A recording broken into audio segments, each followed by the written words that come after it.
महिलाओं के शरीर में कई बार हार्मोनल इम्बैलेंस की वजह से ओवरीज में फ्लूइड से भरी थैलियां बन जाती हैं। इनकी संख्या बढ़ने से कई बार पीरियड्स या तो इरेगुलर हो जाते हैं या कुछ समय के लिए बंद भी हो जाते हैं। इसी कंडीशन को हम पीसीओडी या पीसीओएस कहते हैं। पीसीओडी में बाल झड़ना, बॉडी पर अननेसेसरी बाल आना या फिर एक्ने और मोटापा जैसे साइड इफेक्ट्स देखने को मिलते हैं। पीसीओडी डाइट के दोस्तों 3 बेसिक प्रिंसिपल्स होते हैं। पहला प्रिंसिपल है ऐसी चीज़ें खाना जो हमारी बॉडी में इंसुलिन रेजिस्टेंस को कम करने में मदद करें। दूसरा प्रिंसिपल है ऐसी चीज़ें खाना जो हमारी बॉडी से बॉडी फैट और मोटापा कम करने में मदद करें। तीसरा प्रिंसिपल है कुछ सप्लीमेंट्स जैसे कि हल्दी और अश्वगंधा जैसी चीज़ें खाना जिसमें एंटी इन्फ्लेमेटरी प्रॉपर्टीज़ हों, जिससे पीसीओडी के बाकी सिम्टम्स कम करने में बहुत ज़्यादा मदद मिलती है। पीसीओडी में टाइप 2 डायबिटीज़ और किडनी प्रॉब्लम्स होने का खतरा भी बढ़ जाता है।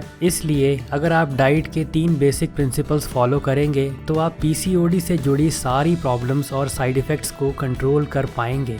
इंसुलिन रेजिस्टेंस को कम करने के लिए हाई फाइबर वेजिटेबल्स खाना बहुत ही ज़्यादा ज़रूरी है। हाई फाइबर वेजिटेबल होते हैं जैसे कि बंद गोभी, फूल गोभी, ब्रोकली, शलगम, मूली, गाजर और हरी सब्जियां। ज़्यादातर सब्जियां हाई फाइबर वेजिटेबल्स में ही आती हैं। सब्जियों में कार्बोहाइड्रेट्स कम होते हैं और फाइबर ज़्यादा, यानी इन्हें खाने से हमारी बॉडी में इंसुलिन ज़्यादा नहीं बढ़ती बल्कि इंसुलिन कंट्रोल करने में मदद मिलती है। पीसीओडी में हाई फाइबर वेजिटेबल्स की इम्पोर्टेंस बहुत ज़्यादा बढ़ जाती है, इसलिए सिर्फ रोटी के साथ सब्जी खाना काफ़ी नहीं होता।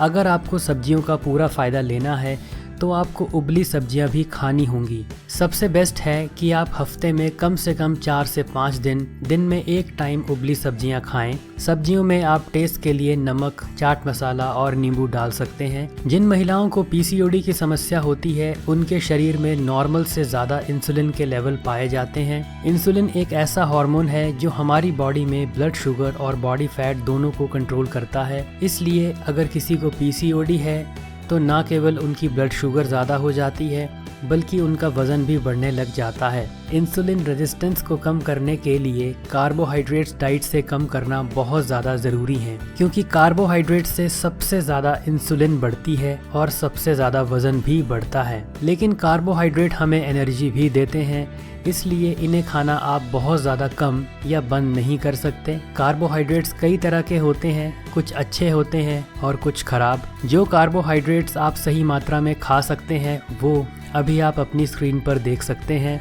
तो ये सारे कार्बोहाइड्रेट्स आपको नॉर्मल तरह से खाने हैं। इसी तरह से जो कार्बोहाइड्रेट्स आपको कम से कम खाने हैं वो भी अभी आप अपनी स्क्रीन पर देख सकते हैं। अब आता है पीसीओडी डाइट का दूसरा स्टेप, यानी ऐसी डाइट फॉलो करना जिससे हमारा बॉडी से फैट कम हो। जहाँ तक डाइट की बात है तो बॉडी फैट और वज़न कम करने के 2 मेजर प्रिंसिपल हैं। पहला प्रिंसिपल है ऐसी चीज़ें कम खाना जिससे वज़न ज़्यादा बढ़ता है, क्योंकि कार्बोहाइड्रेट से ही सबसे ज़्यादा वज़न बढ़ता है। और कार्बोहाइड्रेट्स आपको कौन से खाने हैं ये वीडियो में हम ऑलरेडी देख चुके हैं। तो यहाँ दूसरा प्रिंसिपल है ऐसी चीज़ें खाना जिससे हमें ज़्यादा से ज़्यादा न्यूट्रिशन मिले और वज़न कम करने में मदद मिले। इस स्टेप में प्रोटीन, फाइबर और हेल्दी फैट्स की बहुत ज़्यादा इम्पोर्टेंस है। फाइबर की बात हम ऑलरेडी स्टेप 1 में कर चुके हैं। प्रोटीन, फाइबर और हेल्दी फैट्स खाने से हमारा मेटाबॉलिज्म बढ़ता है, जिससे ज़्यादा फैट बर्न होता है और वज़न घटता है। प्रोटीन के अच्छे सोर्स अभी आप अपनी स्क्रीन पर देख सकते हैं, तो आप इन्हें अपनी डाइट में ज़रूर शामिल करें।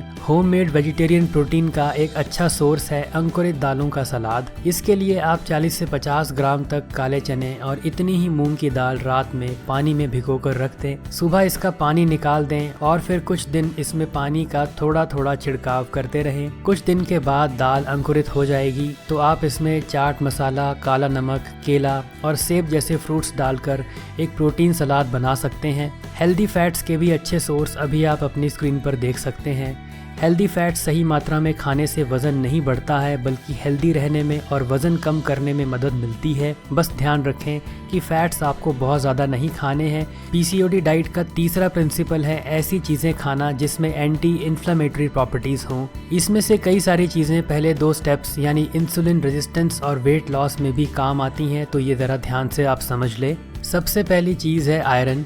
ज़्यादातर महिलाओं में आयरन की कमी होती है। पीसीओडी में ये कमी प्रॉब्लम्स को और ज़्यादा बढ़ा सकती है, इसलिए जल्द से जल्द अपना HB टेस्ट करवाएं और अगर आपका HB 11 से कम है तो एक अच्छे सप्लीमेंट का इस्तेमाल करें। डेक्सोरेंज आयरन टॉनिक आपको केमिस्ट के पास मिल जाएगा।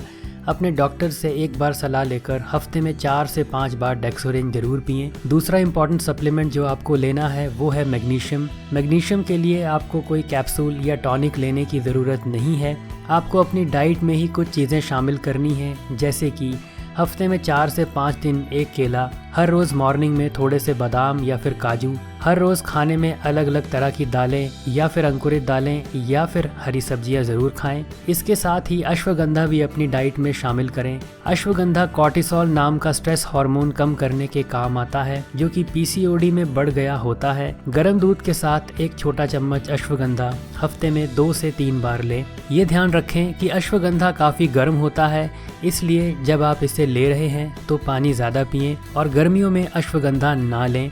हल्दी में भी दोस्तों एंटी इन्फ्लेमेटरी प्रॉपर्टीज़ पाई जाती हैं। हफ्ते में 3 दिन जब आप अश्वगंधा नहीं ले रहे हैं तो हल्दी वाला दूध पिएं, यानी हफ्ते में 2 से 3 दिन अश्वगंधा और 2 से 3 दिन हल्दी वाला दूध। हर 2 हफ्ते के बाद 2 हफ्ते का गैप डालें और उस टाइम नॉर्मल दूध पिएं। पीसीओडी में वज़न घटाने के लिए आपको कौन सी एक्सरसाइज करनी है और डाइट लेनी है, ये जानने के लिए डिस्क्रिप्शन में कुछ वीडियोस हैं, तो आप उन्हें भी ज़रूर देखें और फॉलो करें। वीडियो देखने के लिए धन्यवाद।